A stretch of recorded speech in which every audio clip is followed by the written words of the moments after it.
There's a very specific feeling that Apple has turned into a revenue stream.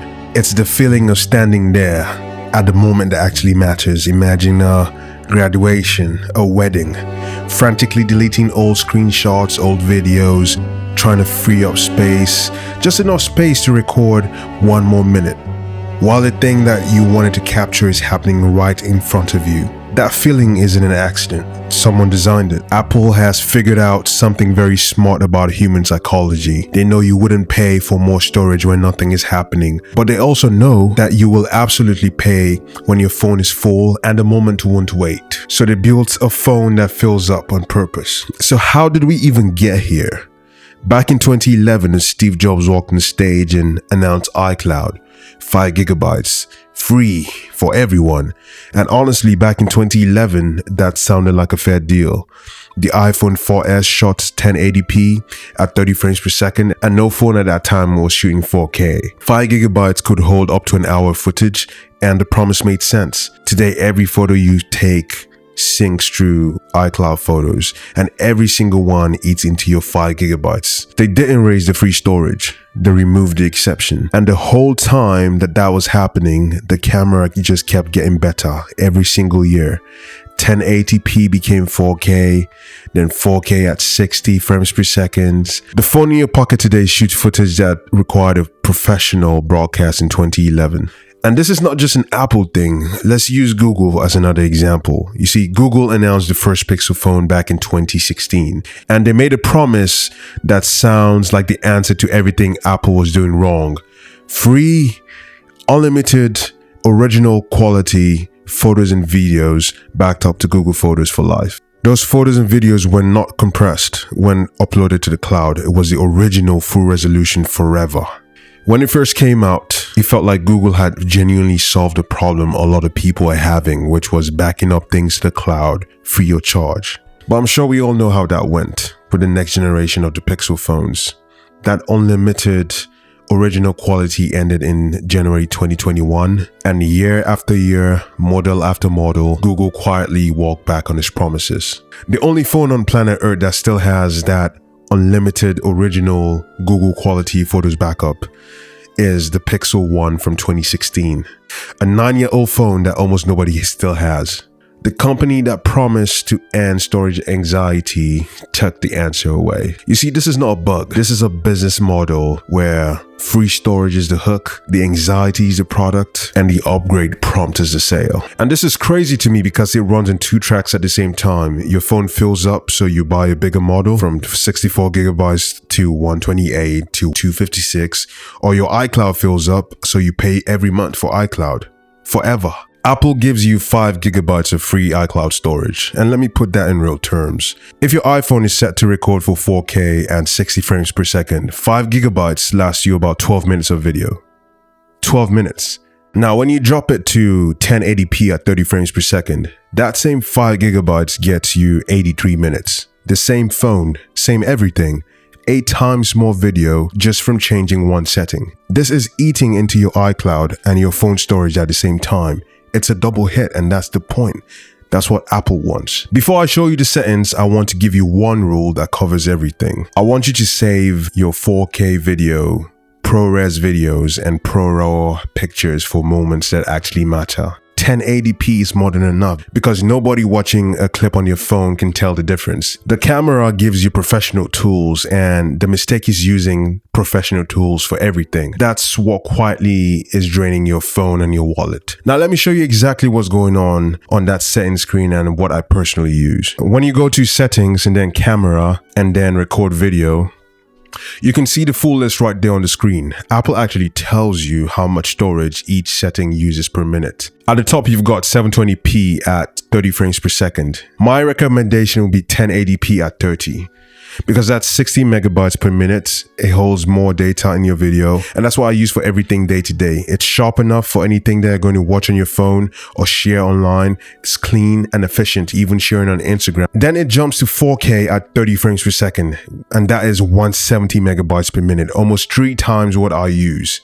4K at 60 is 400 and 4K at 120, 740 megabytes per minute. Let me make that real. 1 minute of your kids doing absolutely nothing at 4K 120 is 740 megabytes. That same minute in 1080p is 60 megabytes.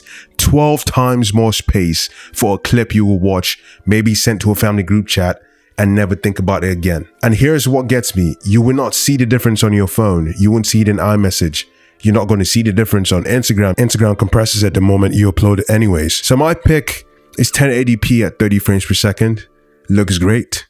And it's a fraction of the cost of what 4K will be. And when I'm at something worth keeping forever, I can easily, on my camera app, just click on 4K and switch it up. And that habit alone could save you gigabytes of data every single week. Back to the camera settings. When you go to the record slow-mo, Apple ships your phone with slow-mo defaulted to 1080p at 240 frames per second.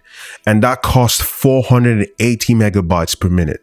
Almost half a gigabyte of data per minute. 4K slow-mo is even worse and things just get crazy. In this case, I just drop it to 1080p at 120.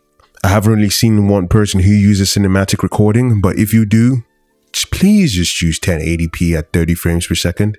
Now, if you have a Pro phone and you've turned on Apple ProRes, I need you to understand what you've actually turned on. 1 minute of ProRes video at 1080p is 1.7 gigabytes of data. ProRes is a format that's used before professional filmmakers doing color grading on desktop computers, and it's not for everyday recording. Same idea applies to photos, by the way. When you go to settings and camera and then formats, look for ProRAW and resolution control. Now compare that to a regular HEIF, whatever you want to call a photo. The format Apple defaults to, that's 2 to 5 megabytes per photo. A ProRAW shot takes 15 times more space than a standard photo. Obviously, if you're trying to, stylize your photos, you're making money from your iPhone and stuff, please do your thing. You can afford iCloud and all that good stuff. But for a regular user, like most people in the world, you don't need all these things. With all these settings that we've actually talked about, it fixes what happens in the future. But what about what's already sitting on your iPhone? It's 2 steps I need you to take. The first thing I need you to do is go to settings and go to general, and then iPhone storage. This shows you exactly what's taking up space. Your apps, photos, videos, messages, music, all ranked by size. And I advise you to just go through them one by one to just see what's going on and kind of like go from there in terms of like deleting stuff, because most of these things will be tied to your iCloud.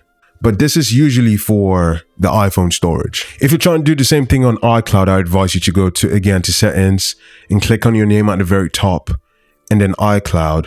More than likely it's your photos and videos that's taking a lot of space. So quickly just go to iCloud Photos and review photos and videos. The second thing I'll advise you to get is this app called Cleanup. I'm not sponsored, but hey, if you want to sponsor me, please shout out to me. You have my information on my page. I find it to be a pretty good app. It scans your photo library and finds similar shots, duplicates blurry images and screenshots you really don't need. It's actually going to take you some time to go through all its recommendations, but it's the fastest way to claw back gigabytes of data you didn't know you have. Most people who do this find they're sitting on more free space than they ever realized.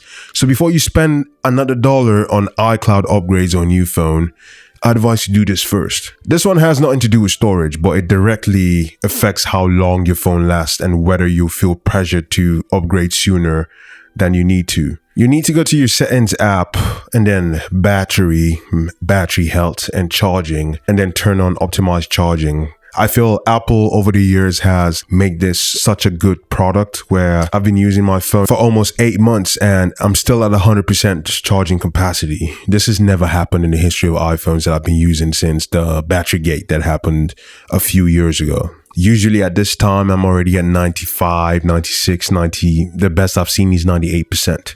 And here's why this matters. A degraded battery is one of the biggest reasons people feel like they need a new iPhone. The phone slows down, it doesn't make it through the day, and suddenly a $1,000 upgrade starts feeling necessary. You see, optimized charging learns your routine and slows down the rate of charge after 80% to protect that battery long term.